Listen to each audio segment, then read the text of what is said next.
Bendiciones, querido pueblo, Dios los bendiga. Vamos a continuar esta maravillosa carta de los Colosenses.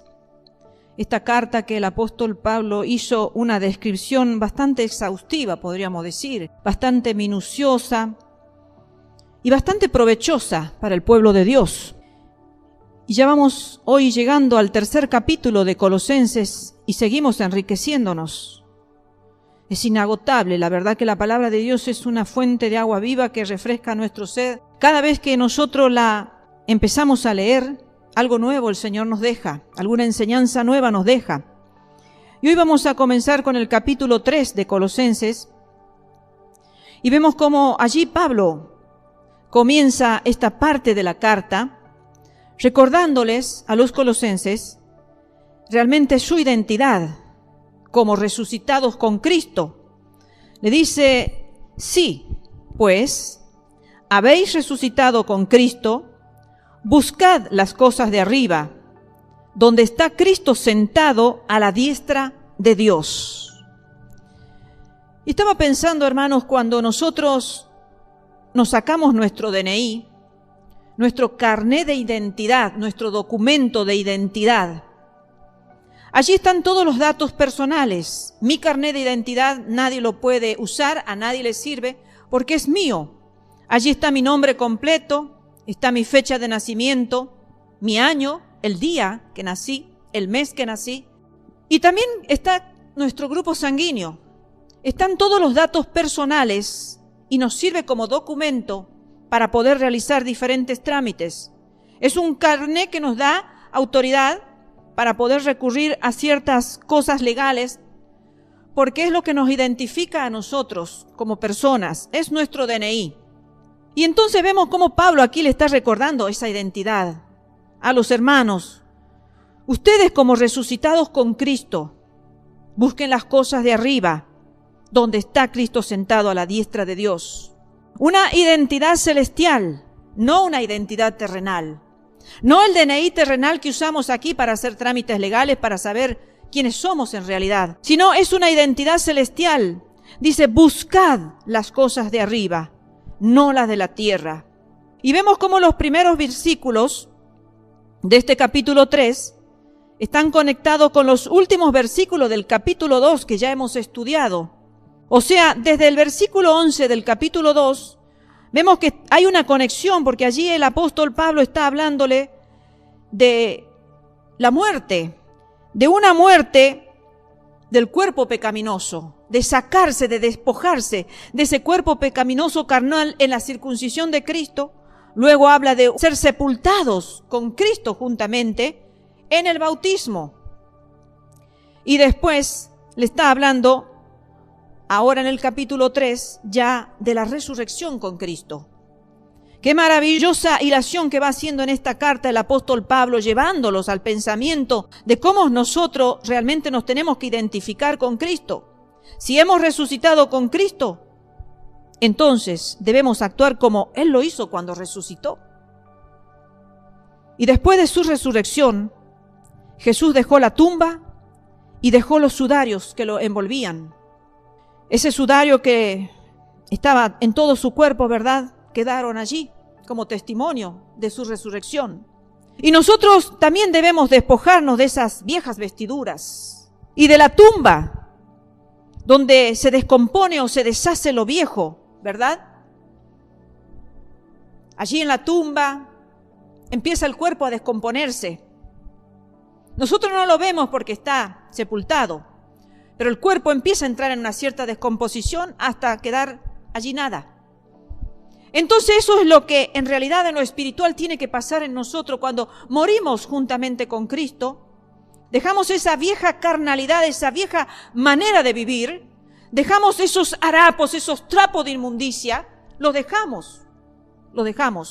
¿Para qué? Para dar lugar a algo nuevo, a una nueva vida, a una nueva vestidura. Qué hermoso, ¿verdad? A veces nos preocupamos tanto por cómo nos vestiremos cuando tenemos que ir a algunas ciertas ocasiones, a algunos lugares, y nos preocupamos por esa vestidura, cómo será, que nos quede bien, que sea agradable a los ojos nuestros y a los de las personas. Pero a veces yo me pongo a pensar, nos preocupamos nosotros que habiendo muerto con Cristo y resucitado con Cristo, nos tenemos que ya despojar de esa vieja vestidura y revestirnos de una nueva vestidura. Con el bautismo, Pablo ilustró esta realidad espiritual allí en Colosenses capítulo 2, versículo 12, cuando dice: sepultados con Él en el bautismo, en el cual fuisteis también resucitados con Él, mediante la fe en el poder de Dios que le levantó de los muertos. Y después de resucitar Jesucristo, esperaba ir a la casa del Padre, porque sabía Jesucristo que iba a ascender allí a las moradas del Padre. Y nosotros, al resucitar a una nueva vida espiritual, también debemos poner la mirada en la casa del Padre. Cuando nosotros nos convertimos, cuando nosotros decimos que hemos muerto para vivir con Cristo, hemos muerto con Cristo para resucitar con Cristo, también nosotros debemos poner la mirada en la casa del Padre, porque sabemos que ascenderemos arrebatados a la final trompeta. Muchos no saben el destino eterno de sus almas, de sus vidas, y tiemblan de solo pensar en lo que será en el más allá, en la muerte, y prefieren vivir sin pensar en eso. No se les toque ese tema, y si se les toca el tema de la muerte y del más allá, se asustan, porque no saben qué hay más allá y no saben qué serán de sus propias vidas. Pero nosotros que estamos en Cristo, que hemos muerto con Cristo y hemos resucitado con Cristo, sabemos que también ascenderemos con Cristo a la casa del Padre. Qué hermoso es ser cristiano, qué hermoso es tener esa seguridad, vivir confiados, tranquilos, seguros de saber de nuestra eternidad va a ser con el Padre. Y dice que vamos a ser arrebatados a la final trompeta. Allí en 1 Corintios capítulo 15, versículos 51 al 52, su palabra dice, allí también, escribiendo el apóstol Pablo, dice lo siguiente: he aquí os digo un misterio, no todos dormiremos, pero todos seremos transformados. En un momento, en un abrir y cerrar de ojos, a la final trompeta. Porque se tocará la trompeta y los muertos serán resucitados incorruptibles y nosotros seremos transformados. Ya el apóstol Pablo tenía la revelación de ese misterio, que sigue siendo un misterio, ¿verdad? Porque hasta que no llegue el cumplimiento de lo mismo, seguirá siendo un misterio. ¿Cómo será? Nos imaginamos, pensamos, lo esperamos. Pero cuando se dé la realización de esa transformación, como dice el apóstol Pablo, dice, cuando se toque la trompeta, que estamos esperando, hermanos, escuchar que los cielos se abren y que suenen las trompetas, los hijos de Dios las van a escuchar, las trompetas. Tocar, los ángeles van a tocar, porque vamos a ver los cielos abiertos, vamos a ver a nuestro Señor Jesucristo que nos viene a llevar. Dice, a la final trompeta, los muertos serán resucitados incorruptibles, los muertos en Cristo. Hay otra referencia que dice que los muertos en Cristo resucitarán incorruptibles, o sea, sus cuerpos transformados ya. Y nosotros, los que estemos con vida, escribía ya el apóstol Pablo, miren, él tenía la esperanza de no morir. ¿Cuánto más nosotros, hermanos, no vamos a tener esa esperanza de que no vamos a ver muerte, que vamos a hacer, dice, y nosotros seremos transformados? Porque no veremos la muerte. Es el anhelo de todo hijo de Dios. Por lo menos así lo tendría que ser, ¿verdad? Y luego Pablo pone énfasis o hace énfasis o refuerza un poquitito diciendo lo siguiente. Allí en el versículo, en el primero dice, donde está Cristo sentado a la diestra de Dios. O sea, nos da esperanza de algo más. Vamos a ser transformados, dice. Y vamos a tener que empezar nosotros a buscar las cosas que están arriba, donde está sentado Cristo a la diestra de Dios Padre. Qué hermoso, qué detallista que el apóstol Pablo no pierde ningún detalle de todo lo que el cristiano tiene que tener en cuenta realmente, ¿no? Que tenemos que poner la mirada allá en las cosas de arriba que son hermosas, que son sobrenaturales, que son poderosas. Pero nos aclara, allá está sentado a la diestra de Dios Padre Jesucristo. El versículo 2 dice, poned la mira en las cosas de arriba, no en las de la tierra.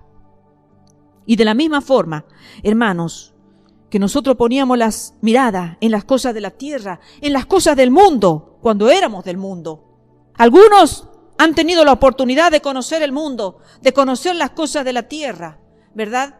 Pero Cuando nosotros somos ya cambiados en nuevas criaturas, ya hemos muerto con Cristo, hemos resucitado con Cristo, así de esa misma manera que vivíamos mirando las cosas terrenales y disfrutando las cosas de este mundo, ahora nosotros debemos ponerlas en las de arriba. Ahora que somos de arriba, nosotros.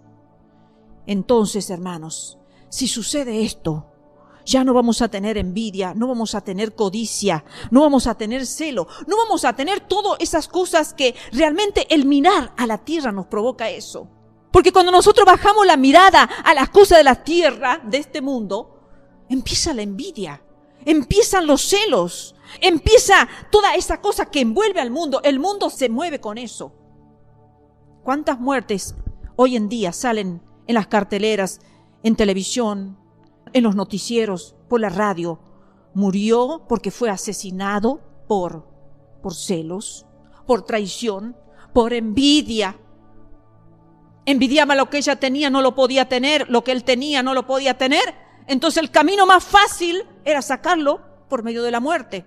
Hoy se está viendo eso, porque eso es lo que impera en el mundo. Pero nosotros tenemos que tener la mirada arriba, porque de esa manera todas esas cosas no nos van a importar. Vamos a mirar a las personas, a las que estén en el mundo con piedad, con misericordia, con lástima. Incluso vamos a ver a los que son famosos, a los que son altilocuentes, a los que son adinerados. Vamos a mirar con pena.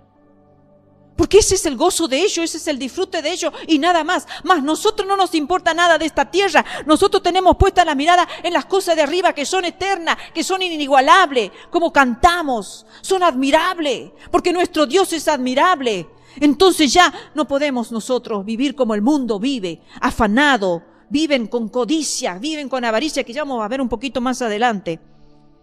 Dice el versículo 3, porque habéis muerto y vuestra vida está escondida con Cristo en Dios. Ahora que hemos muerto, ahora nuestra vida está escondida con Cristo en Dios. No, lo que no mueren con Cristo, no, sus vidas no están escondidas en Cristo con Dios. Son vidas en desamparo, son vidas que están a merced de todo lo que el diablo, el gobernador, el que está en este mundo, le pudiera hacer. Mas nosotros, cuando resucitamos con Cristo, hemos muerto, hemos resucitado con Cristo, nuestra vida está escondida en Cristo con Dios. Qué maravilla, ¿no?, de saber que podemos estar en este mundo, pero protegidos, amparados. El versículo 4 dice, cuando Cristo, vuestra vida, se manifieste, entonces vosotros también seréis manifestados con Él en gloria. Y sigue diciendo, luego el versículo 5 lo vamos a analizar, pero el 4, queridos hermanos, nosotros también seremos manifestados en gloria con Jesús. Qué hermoso es tener esa esperanza. Esta manifestación es justamente la que Pablo menciona en Romanos, capítulo 8, versículo 19, cuando escribe allí lo siguiente, dice Pablo, porque el anhelo ardiente de la creación es el aguardar la manifestación de los hijos de Dios. Me he puesto a analizar este texto. Realmente, fíjense, dice, ¿el anhelo de quién? De la creación.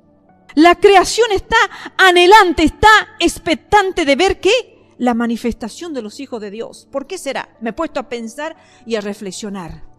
Porque toda la creación de Dios está gimiendo por los asesinatos, por las injusticias, por las cosas que se hacen en la tierra, en la creación de Dios. Toda la creación gime, hermanos. Cuando hay muertes, cuando hay injusticias, cuando hay abusos, cuando hay torturas, la creación de Dios gime. Porque toda la creación de Dios ha sido creada, ha sido realizada para adorar a Dios. Entonces, si los árboles, si el agua, si todo, los animales, todo, adoran a Dios a su manera, y el hombre no adora, entonces hay un desequilibrio en la naturaleza, hay un desequilibrio en la creación, porque todo ha sido creado para adorarlo a Dios. Entonces una forma es como que la creación está llorando. Dice que ardientemente la creación anhela ardientemente el aguardar la manifestación de los hijos de Dios. La transformación Porque es como que la creación nos está observando a nosotros cómo estamos sufriendo acá en la tierra, igual que ellos, igual que la creación. Cristo vuestra vida. Cristo vuestra vida. Aquí Pablo escribió a los filipenses que su vivir es Cristo. Allí en Filipenses 1:21, el apóstol Pablo también le dice a los filipenses en otras cartas, dice, porque para mí el vivir es Cristo y el morir es ganancia. El vivir es Cristo. O sea, el vivir acá en la tierra no es vivir amargado, no es vivir entristecido, angustiado, enojado muchas veces. Cuando vemos las injusticias, cuando vemos el mal obrar de las personas. Para mí el vivir es Cristo.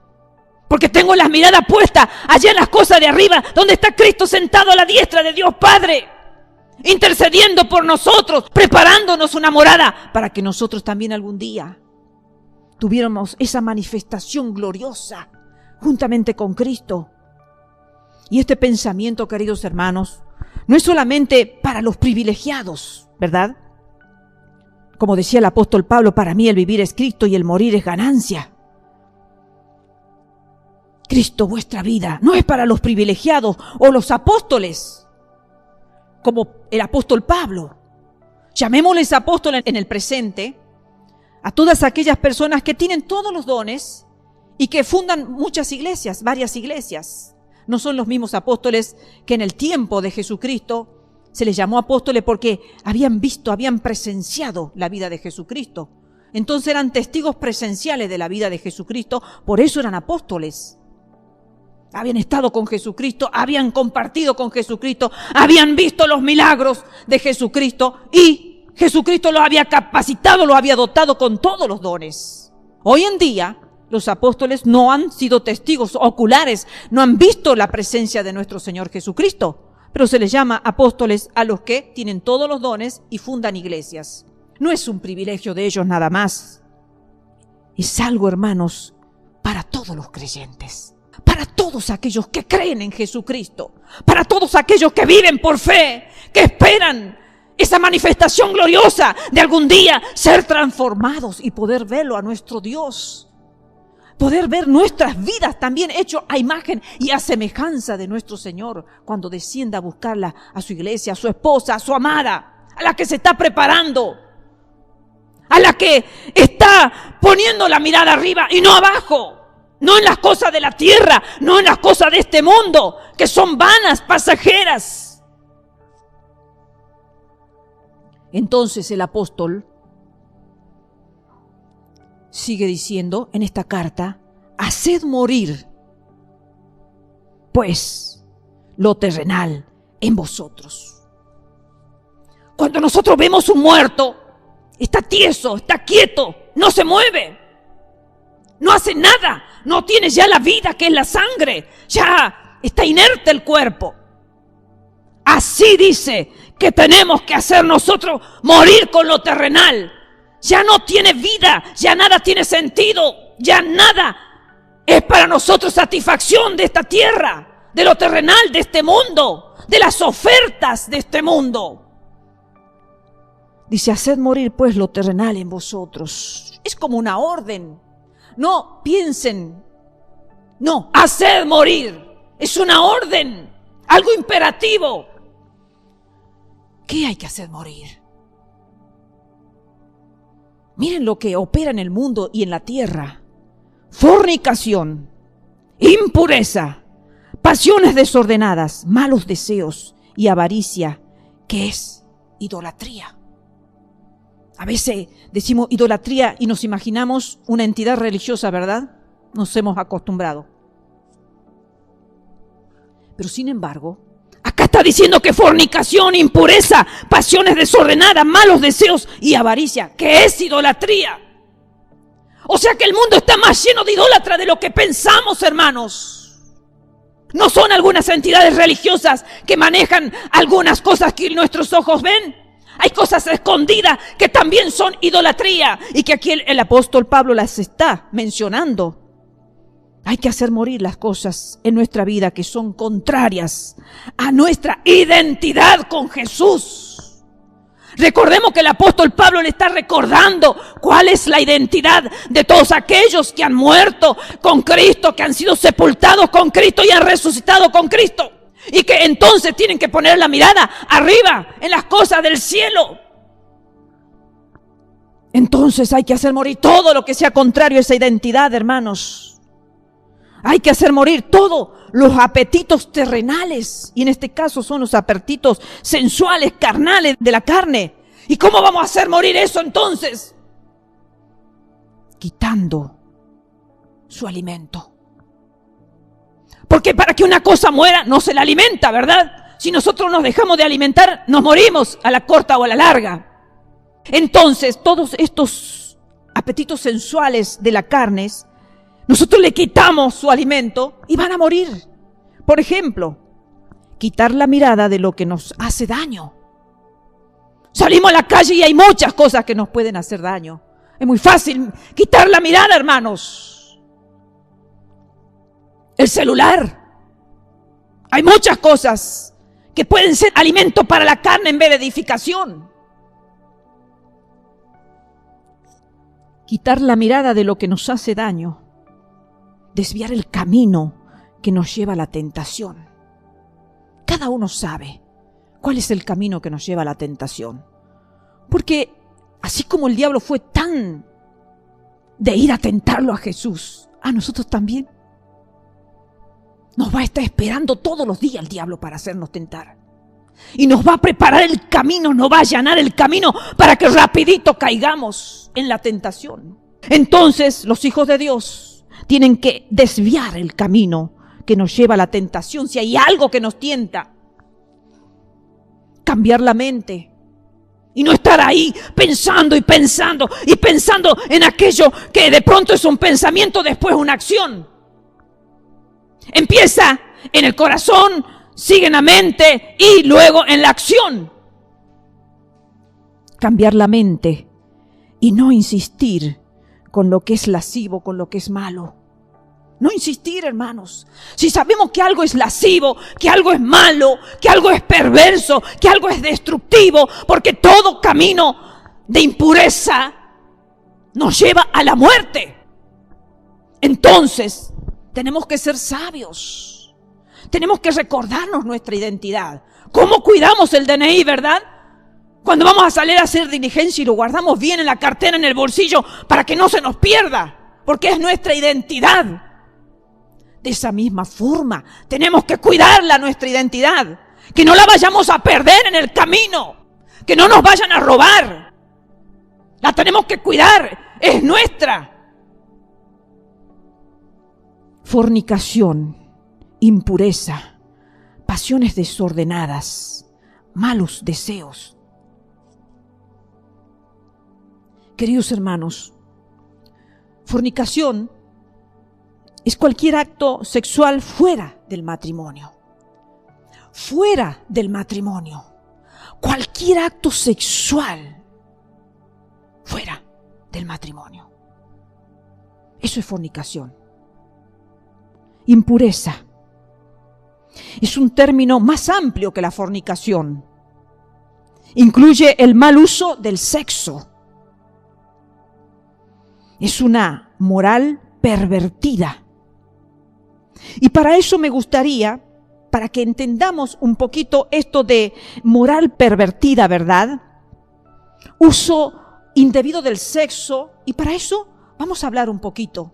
Estaba escuchando días atrás, había una chica, personas que ahora hacen estos programas sin censura, se ha puesto de moda en el internet. Y me llamaba la atención poderosamente la cantidad de veces que le preguntaban cosas con respecto al sexo a esta cristiana, porque no estaban seguras si era bueno o si era malo. Pero es que la Biblia nos enseña todo, hermanos. La Biblia nos enseña todo, por eso me gustaría ir al Génesis, al principio, cuando se creó todo. Allí Génesis capítulo 2, versículo 7, dice lo siguiente. Entonces Jehová Dios formó al hombre del polvo de la tierra y sopló en su nariz aliento de vida, y fue el hombre un ser viviente. Luego, en Génesis capítulo 2, versículo 18, continúa la Biblia explicando cómo hemos sido creados. Y dijo Jehová Dios: no es bueno que el hombre esté solo, le haré ayuda idónea para él.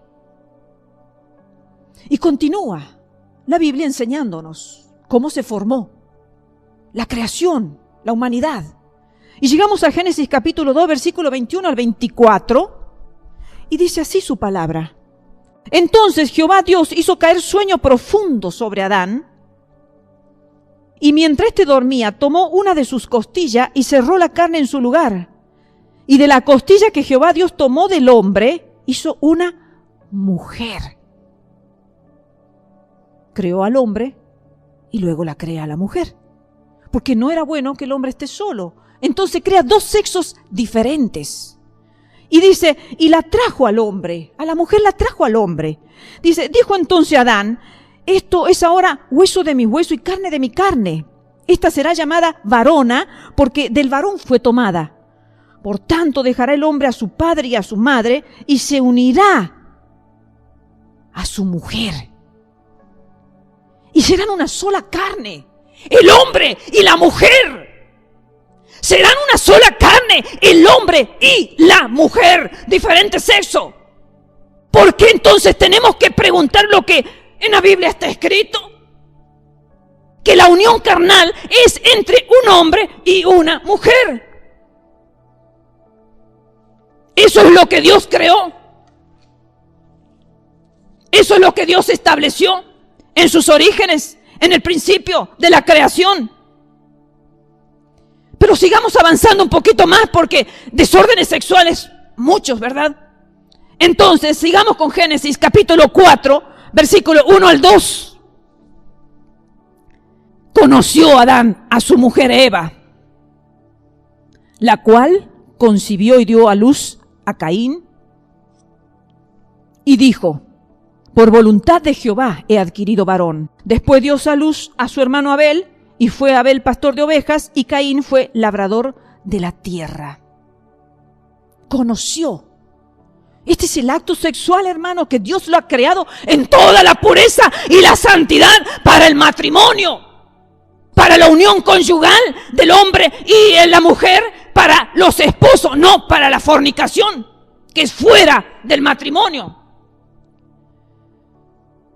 Vemos que la unión del hombre y de la mujer se da para la procreación, para que la raza empiece a crecer, para que no queden en un hombre y una mujer solo habitando toda la tierra, sino que sigan procreando en el matrimonio hijos, y así sigan las generaciones y generaciones.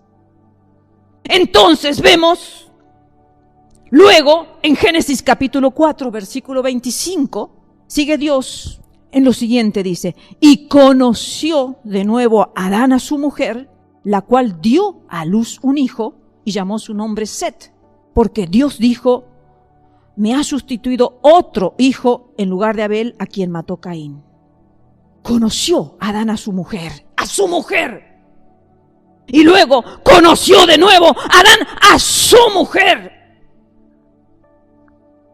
No hay adulterio, no hay otras mujeres, conoce a su mujer. Y de esa mujer viene la procreación, de esa mujer vienen los hijos. No hijos de por aquí, hijos de por allá, hijos de nadie a veces, porque no se sabe ni siquiera quiénes son los padres. Y a veces se preguntan estas preguntas que la Biblia en el comienzo, en el Génesis, están respondidas.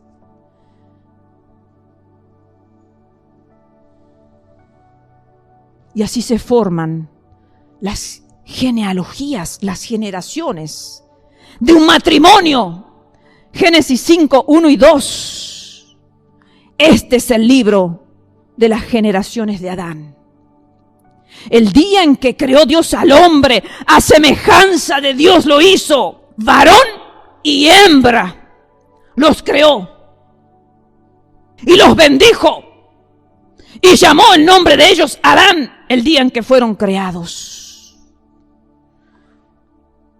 Este es el libro de las generaciones. Del matrimonio vienen las generaciones. Y dice que los creó varón y hembra. Queridos hermanos, a veces vemos que están sucediendo tantas cosas y es porque no se lee la Biblia, porque en la Biblia están todos los detalles de la creación, del origen, de cómo Dios nos creó a todos, hermanos, para que vivamos conforme al diseño que está en los cielos. Pero hay otras impurezas, ¿verdad? Aquí el apóstol Pablo le estaba diciendo impureza, pasiones desordenadas. Vamos a hablar un poquito en detalle de algunos puntos, porque también algunas personas en internet dicen, pero esto mi pastor no lo enseña en la iglesia. Yo nunca escuché que mi pastor enseñara estas cosas. Entonces surgen por internet enseñadores, ¿no es cierto?, que enseñan algunas cosas. Porque hay temas, hermanos, que no se los pueden enseñar cuando hay pequeñitos, niños pequeñitos, que aunque los niños pequeñitos de hoy en día tienen una mente bien abierta, pero aún así, como nosotros líderes de la iglesia, como responsables de la enseñanza de la palabra, tenemos que ser prudentes y saber el momento, la oportunidad de cuándo enseñar temas. Cuando una pareja, digamos de novios, se van a casar, uno puede hablar de determinados temas. Las mujeres en su reunión de mujeres pueden hablar de determinados temas y los hombres en su reunión de hombres pueden tocar determinados temas. Pero como ahora urge por las redes sociales que están subiendo tantos enseñadores y tantas personas que critican a los pastores porque hay temas que no se lo han enseñado en la iglesia, entonces lo vamos a enseñar sencillamente respetando la presencia de niños. Vamos a tratar de buscar una forma de poder hacer entender a todas aquellas personas que no saben realmente cómo es el sexo creado por Dios. Entonces, Dios creó al hombre, como hemos visto, y Dios la creó a la mujer. Y cuando los nenes, los bebitos nacen chiquititos, se tienen que alimentar, ¿verdad?, de leche de su mamá. Y ese bebito luego va creciendo y necesita alimentarse un poquitito más de comida sólida y empieza a cambiar la alimentación de esa criatura conforme a la edad. Y llegamos a la adultez y podemos comer de todo. Porque Dios nos ha creado una boca para alimentarnos. Y Dios nos ha creado una boca para tomar agua, para saciar nuestra sed, que son lo básico del ser humano, que necesita comida sólida y bebida, agua. Entonces, hermanos, si sabemos que Dios ha creado nuestra boca para alimentarnos, ¿por qué se la usa para otras cosas que no tienen que ver con el alimento? Pasiones desordenadas. No hace falta dar más detalle. La boca ha sido creada para alabarlo a Dios, como lo hemos estado haciendo en el inicio de la reunión. ¡Qué maravilla! Hemos estado alabando a Dios, ¿verdad?, con labios puros. Hemos estado adorando a Dios con labios puros. Porque los labios no son diseñados para otra cosa que no sea para alabar a Dios, para alabarlo y adorarlo y para alimentarnos. Entonces, ¿por qué preguntar de qué manera se puede hacer esto y aquello en el sexo si nosotros sabemos el diseño de Dios? Y cuando comemos nosotros, la alimentación no puede quedar toda en los intestinos. Entonces tiene que recorrer por el intestino y tenemos que evacuar. ¿Qué se evacúa? Lo que no sirve. Lo que ya no sirve, se evacúa el desecho. Lo que el cuerpo ya no puede tomar de los alimentos. Entonces se forma desecho y se evacúa. Entonces Dios diseñó el cuerpo del ser humano para que ingrese comida y para que salga la comida. Por algún lado tiene que salir. Y no hace falta estar haciendo una clase de anatomía. No hace falta estar haciendo una clase de medicina, como a veces me duele, hermano, escuchar a algunos predicadores tan sueltos de boca que empiezan a hablar de las partes del cuerpo. Hermano, hay que tener cuidado. Hermanos, por favor, Respetemos la inocencia todavía de los niños. Hemos sido creados con boca para alimentarnos y por otras partes tiene que salir la comida. Y el diseño de Dios ha sido para eso. Nada más. Las partes donde se evacúa la comida, para eso es. Entonces, ¿por qué vamos a estar preguntando que cómo se debe hacer esto y aquello? Si el diseño de Dios ha sido para eso, nada más. Sencillamente y respetuosamente se explica esto. Pero el apóstol Pablo le estaba diciendo: hagan morir lo que quizás cuando estaban en el mundo lo hacían, pero los hijos de Dios ya no. Los que han muerto con Cristo, los que han resucitado con Cristo, no pueden estar en esas prácticas mundanas, lascivas, sensuales, que no fueron en el diseño de Dios para su creación en general, menos para los hijos de Dios. Pero ahora, hermanos, se vive en fornicación. No se espera el matrimonio para la unión del hombre y la mujer para hacerse una sola carne. Ahora todos viven como quieren, se aman. Eso es lo que sirve, eso es lo que es suficiente. Se aman, podemos vivir juntos, no hay necesidad de papel. Claro, Adán y Eva no conocían el papel. No existían los documentos como ahora, no existían los registros civiles como ahora.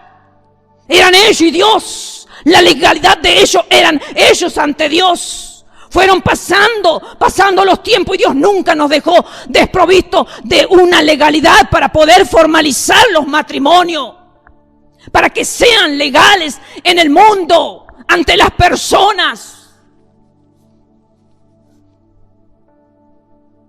Entonces la fornicación no tiene justificativo bajo ningún punto de vista. Bajo ningún punto de vista. Vivir, ahora se habla de pareja. Ya no se habla de matrimonio, de marido, de mujer. Pareja. Válido, ¿no es cierto? Sin casarse. El otro día escuché a una mujer que hablaba de mi compañero. Y yo me quedé pensando, compañero. ¿Qué? Compañero del trabajo, compañero. Después dije, no, debe ser compañero. Dije, es creyente esta mujer primero. Digo, voy a seguir escuchándola. Y después, hasta el final, sí, era creyente. Mi compañero. Y después dijo esposo y dije, eran casados. Qué confusión que hay hoy en día. ¿Por qué ya no se quiere decir este es mi marido, esta es mi esposa? Porque se está distorsionando todo lo que es santo, todo lo que es puro. Se están confundiendo y enredando con la liviandad de este mundo, de lo que hay en esta tierra, gobernada por Satanás. Sigamos, hermanos queridos. Y dice también, y avaricia. El versículo 5, malos deseos y avaricia. La avaricia, hermano, es un hecho malicioso que junto con los otros mencionados, con lo que acabamos de estudiar, son idolatría. Son idolatría.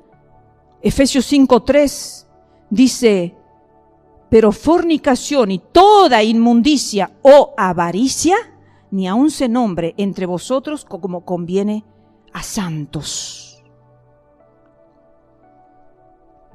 Avaricia, buscar la felicidad en el dinero y no en Dios.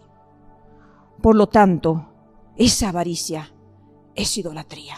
Porque si nuestro corazón está puesto más en el dinero que en Dios, si nos levantamos pensando cómo voy a hacer hoy día para ganar dinero, que el dólar, que la bolsa, que la moneda, no sé, ahora hay muchos sistemas distintos a los de antes, que los movimientos bancarios, que como esto y aquello, y me he olvidado de orar, me he olvidado de pensar en Dios.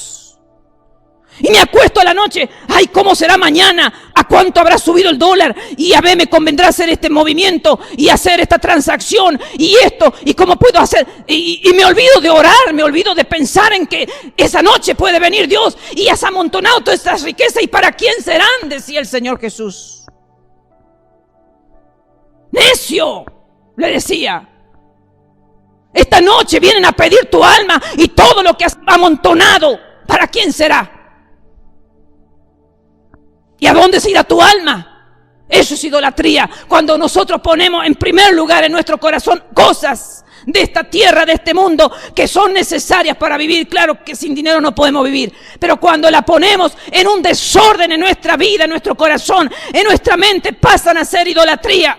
Entonces hay más cantidad de idólatras que lo que imaginábamos sobre la tierra y en la iglesia también. Y la avaricia, hermanos, es codicia. Continúo leyendo, a ver. Sí, Éxodo 20:17. Uno de los 10 mandamientos. Dice, no codiciarás la casa de tu prójimo. No codiciarás la mujer de tu prójimo. Ni su siervo, ni su criada, ni su buey, ni su asno, ni cosa alguna de tu prójimo. Porque la codicia es una forma de avaricia disfrazada. Entonces, hermanos,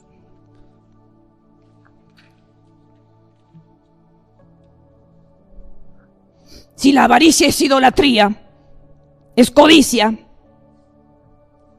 estamos tristemente condenadas nuestras vidas. La avaricia es un hecho malicioso, igual que los anteriores mencionados. El apóstol Pablo es bien amplio. En una sola carta, quizás no puso todo, pero en otras cartas que escribió, como en este caso a los Efesios, sigue diciendo, fornicación, inmundicia, avaricia, ni aun se nombre entre vosotros como conviene a los santos, ni palabras deshonestas, ni necedades, ni truanerías que no convienen, sino antes bien acciones de gracias. Palabras deshonestas.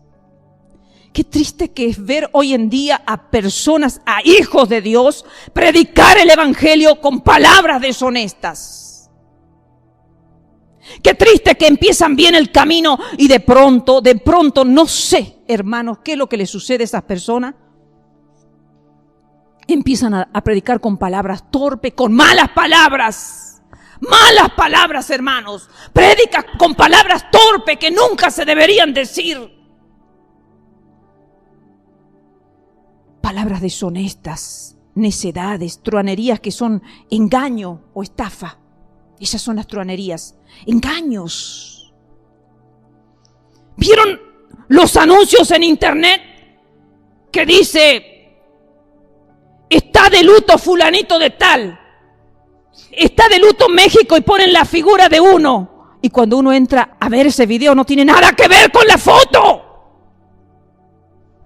Engaños, mentiras.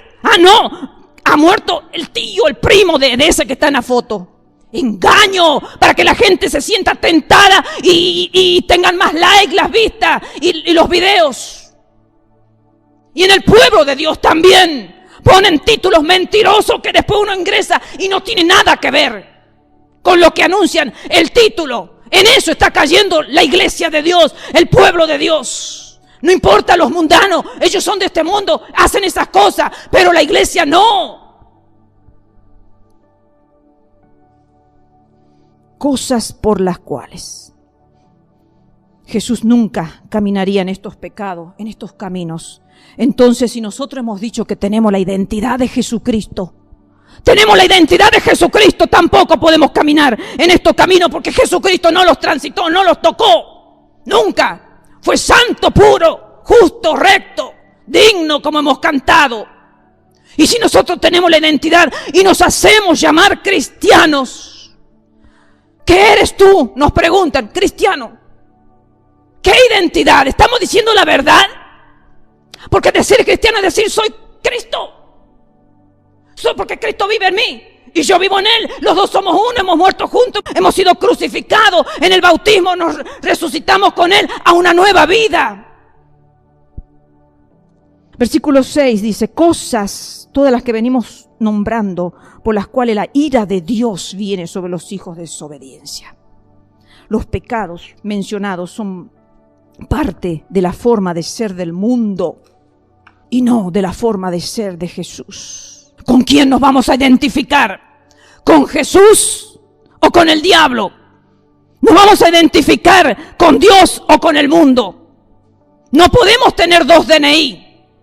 Es uno solo. Cuando nos vamos a presentar ante una legalidad, este es nuestro DNI. No decimos este y este. No, ¿cuál es tu DNI? Uno solo. Pero no podemos tener DNI con el mundo y tener DNI con Dios, con Jesucristo. Un solo DNI, una sola identificación, queridos hermanos. Estos pecados mueven la ira de Dios.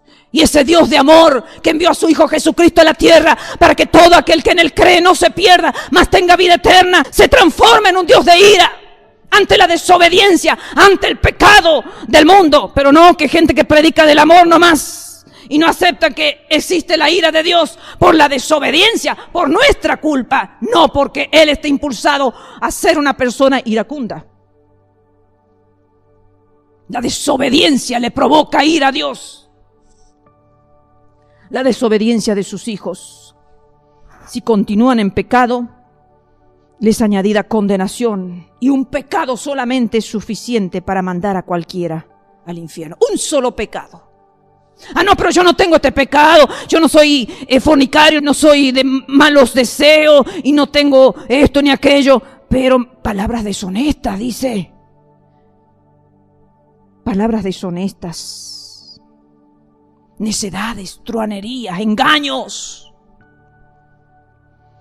El versículo 7 dice, en las cuales vosotros también anduvisteis en otro tiempo, cuando vivíais en ella. Todos estos pecados están en la vieja, pasada manera de vivir. El cristiano no debería de vivir como los hijos de desobediencia, jamás. Pero ¿qué pasa? Que el mundo ha ingresado a las iglesias, hermano. Y por eso el mundo se confunde, porque viene a la iglesia y es igual que el mundo donde ellos viven, las cosas que hacen, que practican, la forma como hablan, cómo se visten, cómo actúan. Todo es igual a ellos. Entonces me quedo en el mundo, que es lo mismo. ¿Para qué voy a ir a la iglesia? Si mundo aquí, mundo allá, me quedo en el que ya conozco. Eso pasa, hermano, no tendría que ser así. Un verdadero cristiano no puede estar habituado al pecado. Tenerlo al pecado como un hábito, como una costumbre, como el pan de todos los días. Me levanto y hoy miro lo que no tengo que mirar, voy por el camino que no tengo que ir, le cedo a la tentación y todas las cosas de este mundo, de la vieja manera de vivir.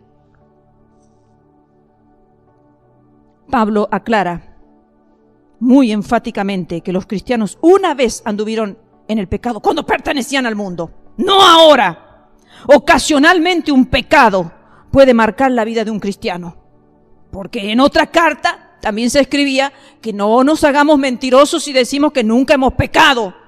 No nos hagamos mentirosos si decimos que nunca hemos pecado. Ocasionalmente, dice, un pecado puede marcar la vida de un cristiano, pero no puede ser un hábito, no puede ser una forma de vida.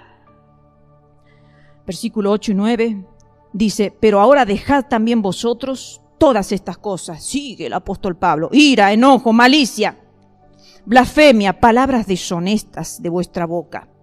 No mintáis los unos a los otros, habiéndoos despojado del viejo hombre con sus hechos. A veces creemos que los pecados terminan ante lo que hemos dicho, ¿no? Pero Pablo continúa con el listadito, ¿no? Enojo, ira, palabras deshonestas, que es lo que hemos estado hablando. Airaos, mas no pequéis, dice el Señor, ¿sí? Decía allí el apóstol, airaos, mas no pequéis. Efesios 5, 3 y 4, que lo acabamos de leer, tenemos bien enumeradita palabras deshonestas, necedades. ¿Para qué hablar palabras necias que no tienen sabiduría? Dicho de otra forma, el cristiano no puede hablar necedad. El cristiano tiene que estar revestido de la sabiduría de lo alto. Por eso tenemos que saber qué vamos a hablar. Tenemos que pensar qué vamos a hablar. Tienen que ser de sabia edificación al oyente, de gracia. Que lo edifiquen al oyente, no que lo destruyan, lo derriben. Pero estos pecados son tenidos por algunos como insignificantes. Dicen, no, bueno, yo soy boca sucia, soy así. Pero yo no soy fornicario, yo no soy, no sé, cualquier otro pecado. No soy asesino, nunca he matado, no he robado. Pero bueno, mi boca es así. No, es que ni lo otro, ni la boca, ni nada. No hay justificativo para decir, esto sí, porque un solo pecado nos lleva al infierno, hermano. Uno solo. Pablo nos insta allí en el versículo 9, dice, despojado, dice, habiendo despojado del viejo hombre con sus hechos. Despojarnos del viejo hombre en cada área de nuestras vidas. Nos despojamos, ¿verdad?, de ropa vieja. ¿A quién le gusta tener ropa vieja que no nos sirve? Porque ya si se ha hecho vieja, ya no sirve. La tiramos y está muy vieja. La tiramos porque no sirve para nada. Nos despojamos de ropa vieja, nos despojamos de muebles viejos, de vajillas de la cocina o de todos lados viejas, de autos viejos. No nos gusta tener autos viejos porque traen sus consecuencias, sus problemáticas. Todo lo viejo, todo lo gastado no nos gusta, en desuso.